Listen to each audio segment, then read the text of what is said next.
ನಾವು ಸಣ್ಣವರಿದ್ದಾಗ ನಮ್ಮಜ್ಜಿ ನಂಗೊಂದು ರೊಟ್ಟಿ ತೊಟ್ಕೊಡು ಅನ್ನೋರು. ಆಗ ಹಿಂಗೆ ಅನ್ನು ನಂಗೊಂದು ಪುಟ್ಟ ರೊಟ್ಟಿ ಅಂದಾಗ ಹಿಂಗೆ ಅಂದು ಅವಾಗಿನ ನಮ್ಮ ಕಾಯಕ ಶುರುವಾಗಿದ್ದು ಇನ್ನೂ ಮುಗ್ದಿಲ್ಲ.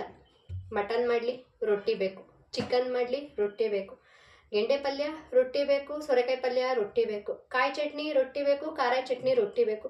ಆವಾಗ ಶುರುವಾಗಿರೋ ನಮ್ಮ ರೊಟ್ಟಿ ತಟ್ಟ ಕಾಯಕ ನಮ್ಮ ಅಜ್ಜಿ ಕಲಿಸಿರೋದು. ಇನ್ನೂ ಮುಗ್ದಿಲ್ಲ ನಮ್ಮದು ಇದ್ರದ್ದು ಕತೆ.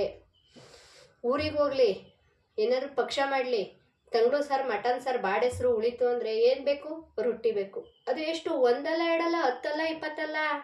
ಸೊಗೆಗರಿ ಒಲೆಗೆ ಇಕ್ಕದೇನೆ 70-80 ರೊಟ್ಟಿ ತಟ್ಟೋದೇನೆ. ಎಷ್ಟು ಚೆನ್ನಾಗಿದ್ರು ರೊಟ್ಟಿ ರೊಟ್ಟಿ ರೊಟ್ಟಿ. ನಮ್ಮ ಹೆಣ್ಮಕ್ಳಿಗೆ ರೊಟ್ಟಿ ಕಾಯಕ ಈಗಿಂದಲ್ಲ. ಎಷ್ಟೇ ಜನ ಇರಲಿ, ಏನೇ ರುಚಿಯಾದ ಅಡುಗೆ ಇರಲಿ, ಏನು ಬೇಕು ರೊಟ್ಟಿನೇ ಬೇಕು. ನನಗೇನು ಬೇಜಾರಿಲ್ಲ. ಈಗಲೂ 50 ಅಲ್ಲ 100 ತಟ್ಟು ಅನ್ಲಿ ರೊಟ್ಟಿ ತೊಡ್ತೀನಿ. ಯಾಕೆಂದ್ರೆ ನಮ್ಮ ಅಜ್ಜಿ ಕಲಿಸಿರೋ ವಿದ್ಯೆ ಇದು. ತೊಟ್ಟದ ರೊಟ್ಟಿನ ಮಾಡ್ತಾನೆ ಇರ್ತೀವಿ.